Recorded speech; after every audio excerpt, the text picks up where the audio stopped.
Evangelist with Community All Unite TV on Comcast Cable and Xfinity, channel 1097 and 190 every Thursday from 8 to 8:30. We are doing it. We are bringing information to the community. And if the people listen to every video that we put out, they're going to learn so much information that they can use. It might be, this just might bring the community together. You know what? That's why it's called Community All Unite TV. And I said, when I was thinking about what I should say after that, I said, yeah, that's why we're doing this. Sums it all up. And then what happens is the folks that are here, when you get their information, they're open to mentorship. They're open to teaching. We just came in the room, and my brother Andrew, he just was teaching us. And we were sitting there saying, we better get this in front of the camera. I mean, the same stuff you said was so influential to the young man that you were talking to that I felt like this should have been in front of the camera with the kids. So they would have been to get that stuff. And he teaches me every day. I love when God brings people to my circle that are enlightening me. And I think I'm probably doing the same thing with them. But sometimes when you're getting a lesson, you be like, this guy is wise. I'm the mentor. But it goes both ways. Yes. And the funny thing is, when you get a mentor, he's going to learn from you too. So you the mentor. Just know that you the mentor. When you get a mentor, you're the mentor. When you get a boss, you're the boss too. You have these decisions you can make in your life every day that are boss decisions, and even taking that job is a boss decision. You have the choice to take the job, because when you have choices, that means you're making boss decisions. With that said, I just want to introduce my brother. I'm a part of his tribe. I say that because we are creating a community together. We're working together. We're going to build together. We're going to invest together. We're going to continue a legacy together. We are going to commit to each other to, even if something happens to him, to help take care of his family. Something happens to me, to look out for my family. That's the type of tribe stuff that we came from, and we're bringing you back. With this show, we're bringing you back. That's right. Yes, That's Andrew right. Forrester. I'm glad, yo. It's a pleasure. Yeah, you see how we just started, and that just, I'm tingly. I got some goosebumps on my arm. That's the energy behind what we speak about, man. And just the love that we carry with ourselves when we get up each day. Sure. You know, when we rise, the first thing we do, we look to the east and we look out and we look up. See the sky first before we see anything. Sure. And when we look around, we take a breath and we take ourselves in. And we say, all right, let's go now. This is the day. This is a day ahead of me. Yes. Be optimistic about it. Be progressive about it at the same time. Yeah, absolutely. You know, tell them about yourself and about your story, how you got to where you are, and if you're happy, if you're sad, even during the storyline. I like to hear about the stuff that hurt your soul. Well, you know what? The things that hurt me also sharpen my vision. Yeah. That's what it did. The things that hurt me sharpen my vision. Now, I grew up with my aunt raising me, who at the time, her youngest was 16 and her eldest was 26. So she already been through it. So I was just there learning from her and picking up from her. I couldn't ask for anybody else, you know. And my mom, I was in contact with her. We had a tight communication, but my aunt wanted me to be with her. She wanted to keep me there. She wanted to do that, and my mom allowed her. Yes. And my mom stayed in my life at the same time throughout the journey. Sure. Where was that? In Jamaica. Jamaica, right. I was born in Jamaica. I moved there around the age of 13 in New York. I lived in New York for a while before transitioning to Jersey. So throughout my journey in the Caribbean, that's where really my platform, my foundation came from. And I always tell people that poor people treat me the best. Yeah. Right? And a quick story behind that. A friend of mine, mom, didn't have much. It was in the evening at the time. We just got home from school. And she had a little bit. She didn't know she was going to have guests. I showed up. Right. So the food that she was going to feed her son, she then split it in two and shared it between her son and myself. Sure. And we didn't fuss at all. We enjoyed the food and we drank some more and we went outside. And to this day, that right there really touched every part of my heart and every part of my soul with that. And I'll never forget that. Yeah, and as that is character building. Because you would hear Mama say, "Don't you be bringing nowhere to the house. Oh, I only got food for you."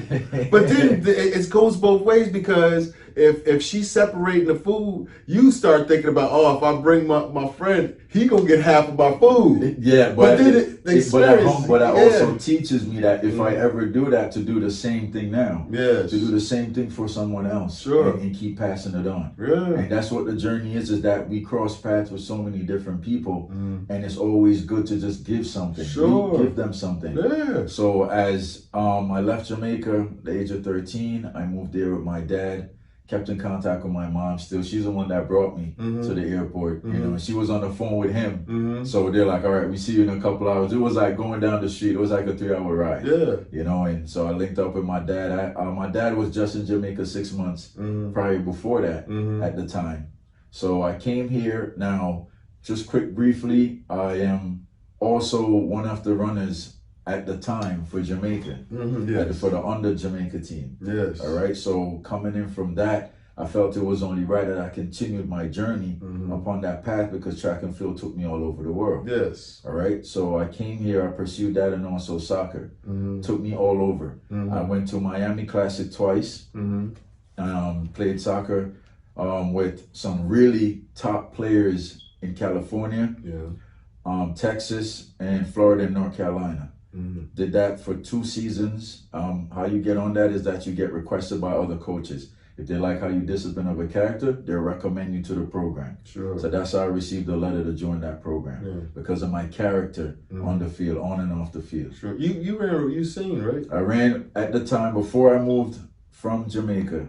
I got a full scholarship to one of the biggest high schools in Jamaica, Calabar High School. Yes. All right. We get a full ride. So through that, between that time, I met Usain. Now, he was from the countryside. I was from Kingston in the city. And it's only one stadium in Jamaica. So everyone, if you want to join the team from all 14 parishes, come to that one place. Sure. And you try out. So at the time, we all made it. I made the relay team and the 200 meter. So we were teammates at that time, 11, 12 years old.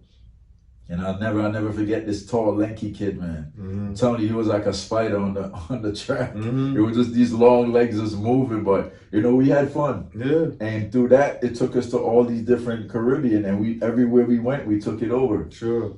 So that was a great time. Was he that much faster than you? He was fast. I had, I wouldn't say that much faster, because at the time it was like I was in my own thing. He was in his own thing at the same time. He was coming with his record, and I was coming with my record. Sure. So again, collectively getting 2 of us on the same team, it was like I was so focused and he was so focused. We never saw like a competition in a sense, but more like, listen, I'm not worried about you. I know you're gonna do your thing. Go ahead and do your thing. And that was the energy with all of us. Is that every man just everyone came with their own plate to that table, so to speak. So that's what made it interesting, that experience. We had more fun, more so than the focus on the competition. And just like that, it was a month went by and it was over. But we kept in contact. We made some new friends from different parts of Jamaica. So that was also cool too. You still got his contact number?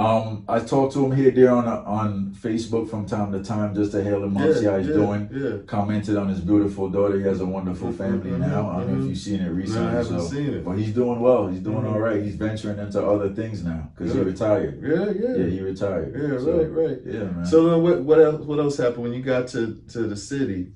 You got to New York. You went to New York, right? I was in New York, moved to Long Island. My family's on Long Island. Sure. So I was there, lived with them for a few years, went through high school. And when I came here, God is good, I got the same opportunity again. Yeah. And that, Chris, that came from me just simply making up my mind. Yeah. And I'm just going to continue to pursue it. I didn't have to pursue it. And you said something out there a while ago that made me coincide with that. You said you have choices. Yes. And your choices have choices also. Because once you make that decision, every responsibility that follows behind that comes with it. And as a person, you have to take time and understand the responsibility that comes with your decision. Yes. Well, no matter what age you are, just a simple thing as joining a sport team. You have to be committed. You have to show up on time. You have to do what you need to do. Yeah. So me continuing my track and field career and pursuing it, yet still I got another invite to the U.S. Junior Olympic team by my sophomore year. Okay. That year, we spent the summer in Australia.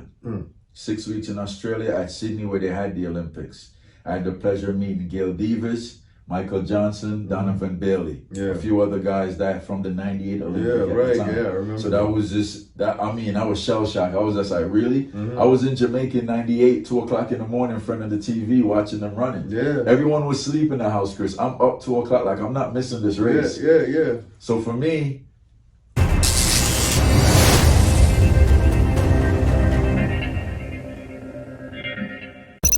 6 years later, I'm in front of him. Sure. That was just, I was like, this is it. Right. This is another fuel now. This is enough fuel for a jet engine to run around the world. I'm gonna take this and I'm gonna run with it. Got it. All the way. Got it. You know? So now, what was the next transition after track? Now, after the next transition was that now I graduated high school. I attended the University of Albany. I did a couple years there. I came home. Some changes happened within the family. I came home and I finished off my associates in media communication and broadcasting. Because I was so big on sports and the commentary and all of that stuff. So when I was in school, they asked me to come commentary for a sport, and I was so into it. They're like, listen, can you just, I know you're busy, I know your schedule is a little crazy, but can you just come on like a weekend and just do 1 or 2 things for us? I was like, yeah, sure. You know, you got the voice there. So that inspired me, and I said, you know what, man, what's better to talk about what you do? To be on the radio and talk about something you have a passion for. There's no rehearsal for that. That's not just work. Get in there. That's passion. That's hobby. Yeah. So yeah, Chris. So I took that and I took it all the way, and I got my associates in it. You know, and to this day, we always gonna speak. To be honest, you know, I was like, you know what, man, I couldn't have took the perfect path. Than that. You're always gonna be in communication with what you do. Sure. I'm in the construction field now, and I'm talking to people all the time about it. The other day, I was working with this dude, and he has a specific personality, and my partners, they don't know him like I do, and I don't think they know how to communicate with different like contractors like I do, because they come at it from a different angle of understanding. Now we just got $10,000 back from this person doing the things that he did for us with the experience level that he had. Right. Now I'm happy and dancing and overjoyed. My partners, on the other hand, they're thinking about some of the shortcomings, like, oh, he started 2 days late, or he did this, or we had to deal with some situation that took us about 3 or 4 hours. They're talking that. Right. Which in a way was that worth it? Is that was negative in a way? And we just spoke about that in the hallway before we walked in here. And we got to understand, when we're judging each other, we have to remember, you have to judge your brothers and your sisters based upon their good deeds and their accomplishment. That's what you weigh. Yes. You're not in the position to weigh their bad deeds. Right. All right? You can't throw stone in a glass house. Sure. We all have sinned and have made mistakes upon the journey. And we have to remind ourselves of that. Before we utter a word out of our mouth, remember our own faults. Always remember our own faults. Absolutely. And if you cannot say anything good about your brother or your sister, then don't utter an alphabet. And again, try to, and remember, look at the good and judge the good. Judge the good that your brothers and sisters have done, from your parents to your children and your relatives and your spouse. Some people think that a little bit of, I guess, headache, because somebody caused a little bit of headache, that they shouldn't work with that person because they don't want to work with anybody that gives them a headache. And that's like a perfect person. If you don't think you're going to get any, especially in the construction field, if you don't think you're going to get any headache from a contractor or something, you're not in the, you haven't been in this field. So you just got to put the money attached to the headache. Was that headache worth $10,000? No, it might have been worth $1,000, and I just made 10 on top of that 1,000. So I should be dancing in the streets. You count 10,000 blessings. Yeah. You count 10,000 blessings, not the little 1,000 that you lost, the 10,000 you made. And you know what? How else are you going to gain if there isn't any loss within? That loss is a lesson for whatever it is that you missed. Yes. That's all it is. Now take that to the bank and take that lesson and now make it into something bigger. Sure. And then again, right there and then, you're out of that transition and you're on to the next thing. Right. You're always just moving. Mm-hmm. You're always striding. Yes. Because you can't get back the 2 footsteps you left behind. Right. Tell us about the story of the people that were, that you started working with, where you learned your work ethic and That's in my blood. Yeah. That's in my blood, Chris. Mm-hmm. Now, quickly, I was in Jamaica around 4 or 5 years old, and my grandmother is one of 9 girls. 9 girls, 1 boy. All right? God bless her soul. She passed away in 2013. And I spent some time with her younger sister, who at the time had an entire complex. Mm-hmm. Her last name was Greenfield from her husband. It was Greenfield Restaurant, Greenfield Boutique, Hardware, grocery store, and hardware and lumber. Mm-hmm. So at the time, they were supplying 90% of the homes that were being built in that community with the supplies, from the bricks to the steel, the cement, everything. And they had about 15 dirt trucks. So if you needed an X amount of stuff delivered, they were there on time. And what really impacted my journey and made me who I am this very day is the fact that every single person that worked for us was family. Mm-hmm. Yeah. I saw all my uncles. Now, mind you, 9 girls. Each and every one of them had a husband. All of their husbands were the farmers, and the women ran the business. Got it. The only thing we ever had to get outside of there was maybe to get like the butchering and all of that stuff. But eventually they came around to that too. So that's where it stemmed from, Chris, from having architects in my family at a very young age and not knowing what architecture was at that time, but seeing the foundation get laid down. And then them doing the division. There's going to be this room. And you see the little outline in the very beginning, the first layer of bricks. And you say, oh, this is going to be a room. How high? And all of these things. And I was there. And I remember, watching them every day with the shovel and sacking up the bricks. And I don't know what took me over. I was like 5 or 6. I went and picked up the shovel, started scooping up the sand. They're like, no, Andrew, you can't come yet. You're a little young, so you can't come. But just watching it, it drew me. And ever since then, when after school, high school, I was like, listen, I took a look around. I said, all right, you're going into college, you're gonna do this. I'm focused for it. But Drew, really, take a look around you. What is the most common and necessary thing? What is progressing the most around you? And at the time, it was like 10 houses being built. And they were all mansions. And mind you, I had the pleasure of meeting some wonderful people growing up on Long Island, in East Hampton area. Now, I know the entire island, but that's where my family was located.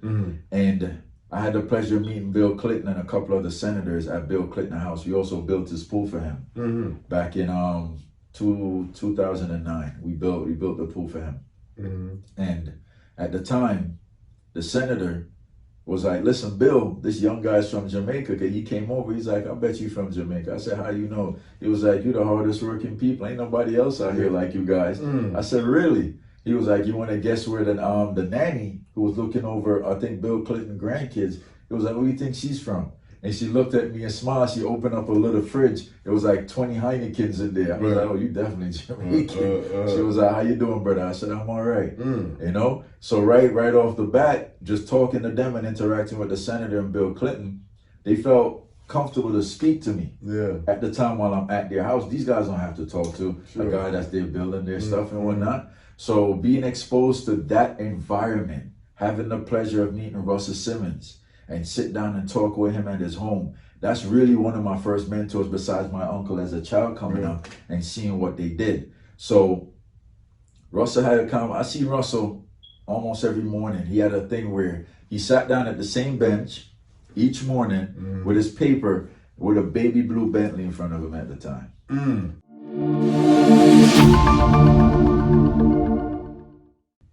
I said, all right. Back and forth. Now he sees me, I'm working across the street.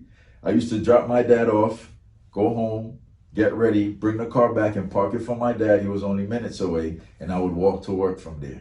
All right, that was the routine him and I, kept going. And I saw him and he was like, what is it that you do? I said, well, I'm big into sports, but this is just a little summer thing. He was like, well, all right, what is it that you really want to do? I said, well, I want to pursue in sports and I want to be all about it. I want to be the broadcaster and everything about it. He said, all right, I like that. It was like, I like your attitude about it. Anybody can go run and play soccer, but it's your attitude that you carry that'll get you somewhere. He said, you have an attitude that'll take you places. And I'll never forget that when he said that to me. Right. So him and I spoke a couple more times and he was like, listen, when you're off from work, you're not doing anything. If your parents will allow you, stop by. Yada yada, so we can talk, because again, our conversation just build. Now, I've always been a kid that been around elders. Yeah. So I think that kind of progressed my intellect over time. Yeah. Being around elders. So he was drawn to that. So when I sat down with him at his own beautiful place, by the way, and he said to me, listen, I'm telling you straight, I'm into about 14 different things right now. And one out, I want to take that 14 into 7. I was like double it up. He was like, not so much double it up, but build it up and strengthen it, and then lock them together so they're twice the capacity it is. He was like, listen, baby fat form, all of this stuff is gonna be huge. I'm telling you, it's gonna be huge. And this was years before all these little things blew up. So now he said, listen to me. In order to survive in America, being that you're from Jamaica, I'll tell you something a lot of Americans haven't really figured out yet, a small percentage. You need 7 streams of income, minimum. Find 7 different streams of income and ways to generate equity, money, get into bonds, get into all of these little things. He was like, listen, at your age, you're not too young to ride a wheel. I was like, what? He was like, you're not too young to ride a wheel. And you're not too young either to go and buy stocks and learn the trade now. Yeah. He was like, I see all these young guys in Manhattan, 22, 23, they're driving cars. That's like half of these mansions. Yeah. And you're not too young to start credit. Right. But you got to be responsible. You got to get your parents involved, or whoever's responsible to watch over, so you don't get sunk into debt. But you build your credit starting at what? When did you start? Like 12 years old? 12, 13. By the time you graduate college, you going to be like, bank, can you give me this house over here? Here. You know what I'm saying? Yeah. You'll have a, what is the highest credit? 800 something credit score? Yeah, 850 credit score. They'll say, oh, can we give you $5,000 on this credit? Can I give you $10,000? Because you'll have built credit and you bought your little stuff, you paid it back. Right. Yeah. Right. And that's where you build the credit from, by showing a consistency upon what you receive from them. How was your payback time and all that stuff? Hey, I want to just interject, because that's inspired me. The credit is not even the only thing. Somebody, I was just talking to was at a seminar the other day.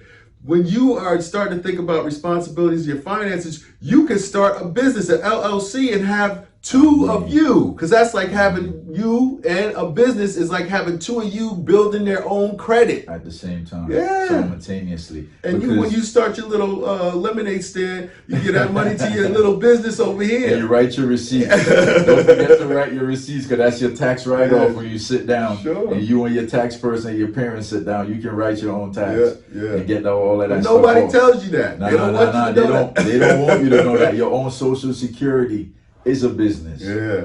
Your name is a business. So that's 2 businesses right there. Yeah. All right. And don't forget, now at the same time, we need guidance for the children. Now the teachers, their job is minimal. I need parents to hear this and remind themselves of this. The teachers' jobs are minimal. You have the majority of the lessons that the kid need to learn. The majority of it is our responsibility. As parents and as community activists, that is our responsibility. It's up to us. We cannot rely on someone else to teach our kids, guide our kids, and to lead them. Yeah. Because once you lead them and they leave them alone, then the kid will go to straight on understanding why they're up on the path that they are. Because that is what is really happening when we take a look around. A lot of these kids don't know why and where they're going and why they're going that way. Right. Because at the time when they weren't conscious enough, us as the community, the teachers and the parent were responsible at that time, but we slacked on the responsibility. Yes. So they end up paying for it later on, not knowing why. Right. All right. Now, because of the way the situation is today, the teachers are with the kids the most, so they become parent-like figures, and they're not supposed to, or if they are supposed to, then we're supposed to pay them to be like that, because we will not only vet those teachers to make sure we find the right ones that can handle that responsibility, we will pay them what they deserve. Because if you as a parent think that right now I can't be the best parent as that I want to be, I can't be there to teach them all these lessons, and you're leaving it for the teacher to do it, make sure that teacher gets paid. Make sure that teacher is qualified. Make sure the school is doing the things that they're supposed to do and teaching the kids what they're supposed to do. Please don't just put your kid in any school and not. If you're not going to be the parent you're supposed to be and influence your kids the way you're supposed to, and you're going to leave it to the school to do it, you got to make sure that you're involved with school, make sure you see that it's happening. I mean, then you're going to be inspired to do better yourself. I mean, because you'll be starting to work and doing investigations on the school, and you say, oh, maybe I should just be doing more stuff myself. So give us some money so we can keep this information going. Because, hey, we need to balance our young folks. We need to give them the information. We need to give them the cultural history about themselves so they can be more successful. And it ain't the way the system's set up now. It's this way. This is the way to get them to buy more. Be sponsors. Corporate sponsorship is needed to keep this information going. Absolutely. Thank you, brother. You did it. I told you what it was going to be like.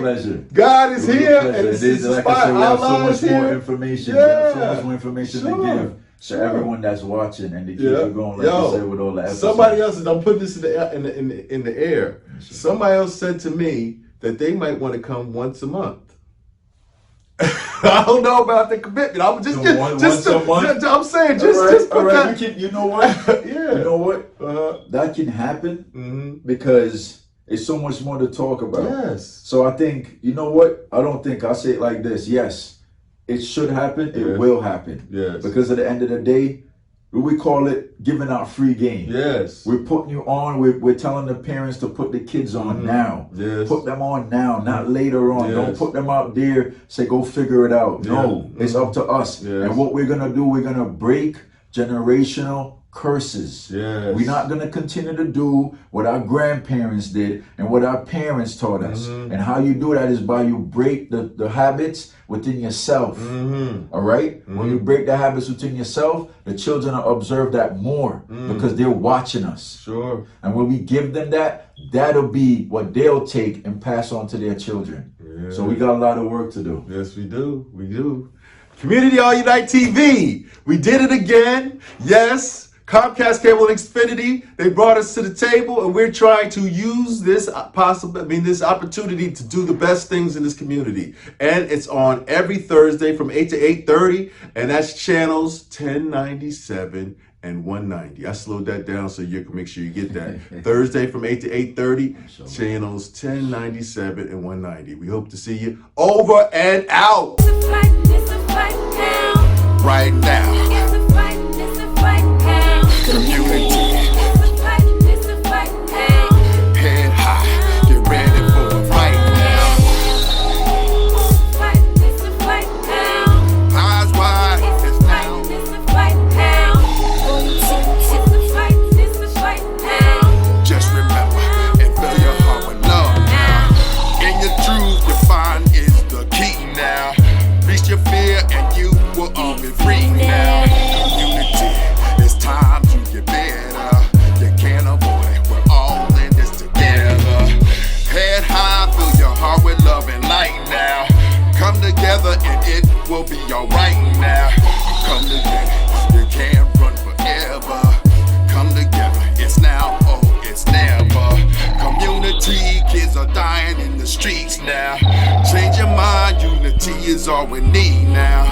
Community, kids are dying in the streets now. Change your mind, unity is all we need now. Change your mind, unity is all we need now. Change your mind, unity is all we need now. Change your mind, unity is all we need now. Change your mind, unity is all we need.